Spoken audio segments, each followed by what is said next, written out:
Nýjasta bókin mín Röntgensól skiptist í 3 kafla. Rafeindaheilar, svefnsetning og helgun. Hún var unnin á 1 tunglmánuði, en þegar ákvörðun var tekin útgáfu hennar voru 5 til 6 ljóð og 4 þýðingar fullgerð. Þá tók við 4 vikna ferli þar sem ég samdi fyrst 40 ljóð á 18 dögum og braut síðan bókina, fékk faglegan yfirlestur og snögga afgreiðslu í prentsmiðjunni áður en mánuðurinn var úti. Fram skal tekið að drjúgur hluti ljóðana sem samin voru á þessum stutta tíma var unnin upp úr ýmsum hugmyndum og línum sem ég hafði hripað hjá mér frá því að síðasta bókin mín Hrafnaklukkur kom út fyrir 2 árum. Þessa aðferð við framleiðsluferlið, það er að skapa bók á aðeins 1 tunglmánuði, lærði ég í ritsmiðju hjá Ragnari Helga Ólafssyni þegar ég tók þátt í Iceland Writers Retreat í fyrra. Með nokkurri einföldun mætti lýsa umræddri aðferð eða heimspeki við vinnslu bókar sem trú á tilviljanir. En svörtu bækurnar hjá Tunglinu forlagi eru einmitt skapaðir með þessum hætti.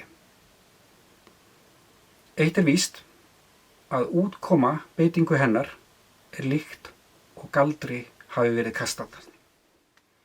Né heldur persónueinkenni vera látin. Nei!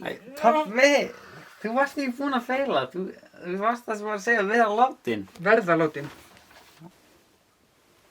Aprikósukuldi. Skáldkonan las úr komandi bók. Sú sem dæmdi ljóð út frá því hve mikinn galdur þau skópu. Væri ljóð framúrskarandi gott, segði hún, þetta er galdraljóð. Á kaffihúsinu las hún upp úr komandi bók. Bróðir hennar, fyrrum maki álfkonunnar, var þar. Hann var með galdrabók í smíðum. Skáldkonan dansaði og lagði áherslu á að tilfinning sú sem fram kæmi í ljóði skyldi vera sem trúverðugust og sönnust. Þetta var miðjan desember og kvöldið umvafði okkur aprikósukulda. Þegar myrkrið upplitar húsin og vindurinn gnauðar í trjánum,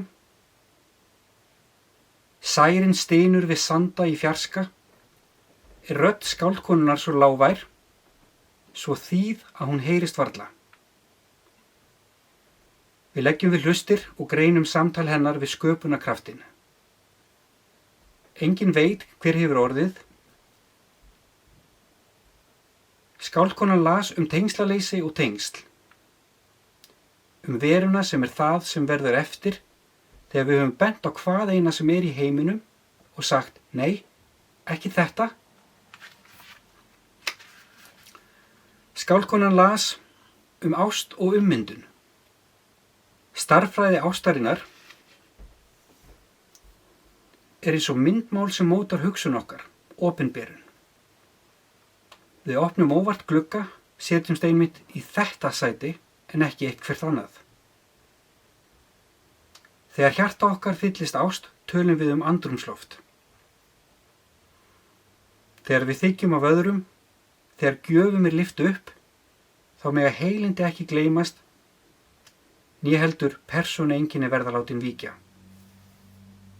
Það er hið umbreytta líf sem er hið helgaða líf.